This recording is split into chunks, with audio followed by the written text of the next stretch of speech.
Jadi mohon, yang terakhir saya ingin sampaikan, tidak ada kesuksesan tanpa kerja keras, tidak ada kesuksesan tanpa perjuangan, dan tidak ada kesuksesan tanpa dorongan doa dari kedua orang tua kita. Jadi pada hari ini Anda ucapkan selamat, Anda mintakan maaf kepada orang-orang tercinta yang berkontribusi atas kesuksesan pendidikan kita. Hati-hati memperlakukan kedua orang tua. Saya tahu di sini ada master hukum, saya tahu di sini ada master manajemen, saya tahu banyak prodi yang ada di sini dan memiliki tata kelola yang sangat baik, maka itu salah satunya didukung oleh perilaku Anda setelah lulus. Pada saat Anda berinteraksi dengan kedua orang tua, jangan menggunakan pasal hukum. Pada saat ibu mengatakan, saya mau ketemu, kamu pulang, maka Anda akan mengatakan, mah tidak boleh memaksa, karena ada pasal hukumnya. Nggak ada itu, tidak berlaku untuk kedua orang tua. Pada saat Anda diminta membantu kedua orang tua, Anda jangan menggunakan manajemen yang efektif. Tidak ada manajemen dalam hubungan dengan orang tua, kecuali penghargaan, penghormatan, dan tempatkan dia di tempat yang paling sempurna sebagai kedua orang tua kita. Saya hanya ingin mengulang dengan cerita yang lama, tetapi ternyata ini memberikan sebuah inspirasi bagi kita. Mohon maaf, saya pernah jadi seorang pejabat.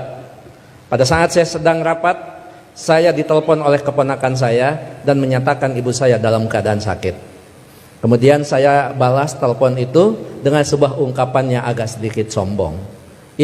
Tolong cepat bawa ke dokter dan nanti uangnya akan saya transfer. Ternyata ibu dari kejauhan menjawab kalimat saya dengan sebuah kalimat yang tegas. Enggak usah ditransfer, yang penting kita bisa ketemu. Kalau ibu sudah mengatakan yang penting kita bisa ketemu, maka jabatan itu tidak ada, maka rapat itu tidak ada. Dan boleh saya katakan, kalau saya sudah dipanggil ibu dan bapak, tidak ada yang bisa menolak panggilan siapapun, termasuk atasan saya. Kalau itu ibu dan bapak yang memanggil, kena yakin, kalaupun saya bisa memberikan sebuah alasan, Pak mohon maaf ibu saya dalam keadaan sakit, maka atasan saya akan memahami semua, karena mereka juga pernah dibesarkan dan memiliki rasa hormat kepada kedua orang tuanya.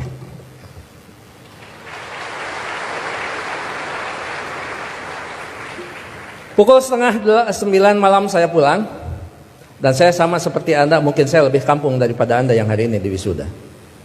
Saya tidak dilahirkan di tengah kota, saya dilahirkan di kaki Gunung Papandayan yang sekarang terkenal dengan tempat wisata Kawah Papandayan. 3 jam saya sampai di rumah, 11:30 saya sampai di rumah. Ternyata ibu dalam keadaan segar bugar, tetapi saya tidak menunjukkan perasaan suudon kepada ibu. Kenapa? Ternyata di situ ada hikmah. Bagi seorang ibu dan bapak dalam keadaan sakit, kemudian dia menunggu anaknya terkasih dan tersayang, maka pada saat dia bertemu, maka kehadirannya lebih mujarab daripada obat yang diberikan oleh seorang dokter. Catat itu. Ibu tidak hanya menunjukkan segar dan bugar, tapi ibu juga tetap memperhatikan kesukaan makanan anaknya. Saya dimasakkan sayur kacang merah, saya digorengkan asin peda, saya dibuatkan sambal terasi, dan saya juga dibakarkan pete.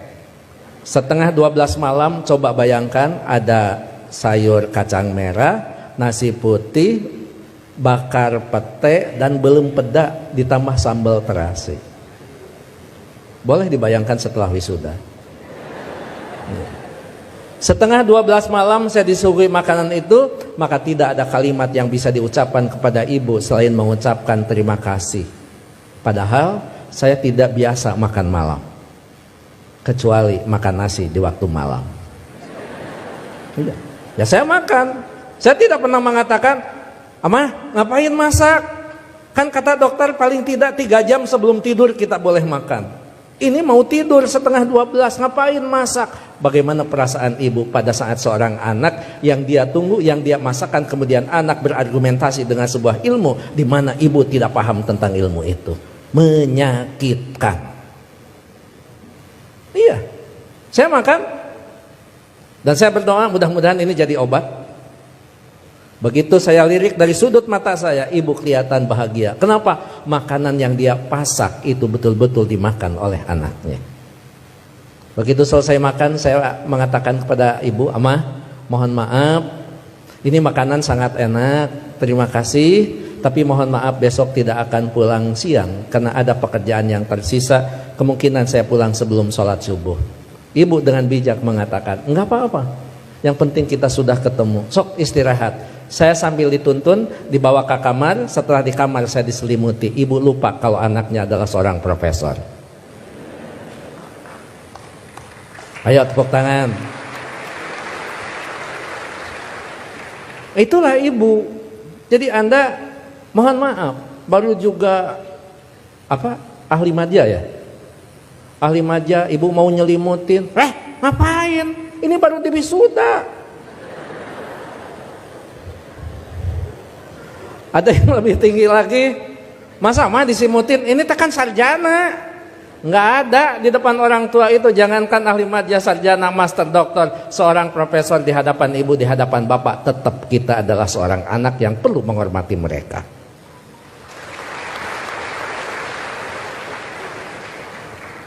Yang paling indah dan paling membuat saya terharu, pada pukul 3 saya bangun, ternyata ibu sudah berdiri di samping saya sambil menepuk bahu saya. Cepat kamu bangun, jangan lupakan sholat sepertiga malam terakhir. Kenapa? Kamu bisa mendapatkan yang semua ini bukan karena kepintaran kamu, jangan-jangan bukan karena kecerdasan kamu, mungkin keberuntungan doa kita dikabulkan oleh Allah Subhanahu wa Ta'ala. Jadi ibu masih khawatir tentang anaknya. Ibu khawatir anaknya merasa pintar sehingga pintar menjadi sebuah kesombongan. Ibu masih khawatir anaknya cerdas, cerdas menjadi sebuah kesombongan. Bahkan melupakan siapa yang menentukan takdir segalanya pada kehidupan kita.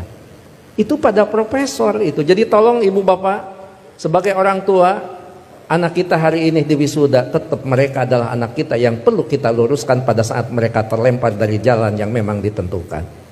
Perlu diberikan peringatan, tapi tentu sekarang ini ada kaidah-kaidah yang beda dengan zaman dulu.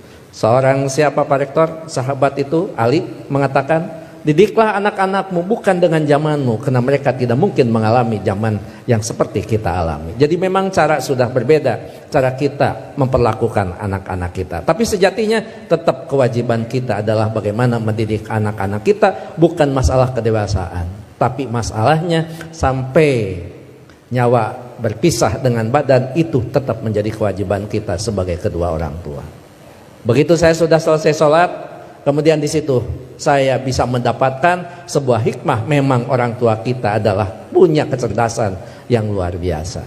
Padahal ibu saya bukan profesor, ibu saya tidak lulus SMA, ibu saya juga tidak lulus SD. Beliau hanya lulusan sekolah raya. Tapi apa? Dalam sebuah komunikasi waktu itu saya katakan, "Amah, sekarang saya pergi, mohon pamit." Ibu masih bertanya, "Kamu nanti sholat di mana?" Saya jawab, "Nanti sholat di jalan."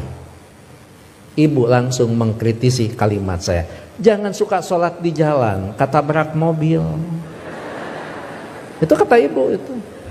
Terus saya mikir, emang juga, emang benar masa sholat di jalan? Saya katakan, enggak, maksudnya sholat di masjid di jalan. Masih salah kalimat itu di hadapan ibu. Enggak ada masjid di jalan, paling dekat di pinggir jalan. Saya bilang, iya, nanti akan di masjid, sholat di masjid di perjalanan. Baru saya lulus dari ujian seorang ibu. Nah, lamun eta benar profesor. Dan yang terakhir, saya mohon maaf tadi malam tidak transfer karena amah mengatakan tidak boleh transfer, tidak usah transfer, sehingga saya tidak transfer. Disitulah kecerdasan ibu luar biasa. Iya, nggak apa-apa. Ngapain harus transfer ke seorang ibu? Mana? Ibu lebih cerdas daripada seorang profesor. Oleh karena itu tentu saya berharap sekali lagi, kalau kita mau sukses, berbaiklah kepada guru, kepada orang tua kita. Kalau kita mau sukses, jangan pernah Anda melupakan, karena kesuksesan kita adalah jerih payah dan hasil pemikiran kedua orang tua kita, termasuk guru-guru kita. Mudah-mudahan orang tua kita yang sekarang masih ada tetap diberikan kesehatan, diberikan usia yang panjang, tetap mampu membina dan membimbing anak-anaknya sampai menjadi investasi yang terbaik bagi keduanya. Bagi orang tua kita yang sudah tidak ada, termasuk kedua orang tua saya, mudah-mudahan senantiasa mendapat tempat yang terbaik di sisi Allah Subhanahu wa taala. Amin. Saya pikir itu Pak Rektor, Pak Ketua Yayasan, hadirin Sivitas Akademika Unpam yang saya hormati. Mohon maaf kalau sambutan saya agak sedikit panjang karena saya tadi mengimbangi Pak Rektor sangat panjang, kemudian Pak Ketua Yayasan sangat pendek, maka saya setengah panjang dan setengah pendek. Mohon maaf tidak bisa mengikuti wisuda sampai akhir karena saya harus mengejar waktu ke Tasikmalaya Pak Rektor. Apapun tadi yang dibicarakan oleh Pak Warek sudah dibicarakan dengan Pak Warek dan Pak Ketua Yayasan. Begitu juga kepada Pak Direktur, saya mohon pamit. Anggap saja kalau di Kementerian Agama kan tidak aneh, anggap saja saya penghulu. Penghulu biasanya kalau sudah menikahkan ijab kabul dinyatakan sah, penghulu biasanya pamit diri dan tidak perlu menunggu sampai resepsi. Terakhir, saya tidak akan membacakan pantun, tapi ini ulangan dari wisuda bulan kemarin karena setiap bulan Unpam wisuda. Bahkan Unpam setiap wisudanya juga tidak bisa diganggu karena hari Minggu. Jadi saya tidak bisa menolak undangan Unpam. Gitu. Anda hanya tahu saja yang wisudawan wisudawati. Saya ini mantan aura kasih. Sekian dan terima kasih. Assalamualaikum warahmatullahi wabarakatuh.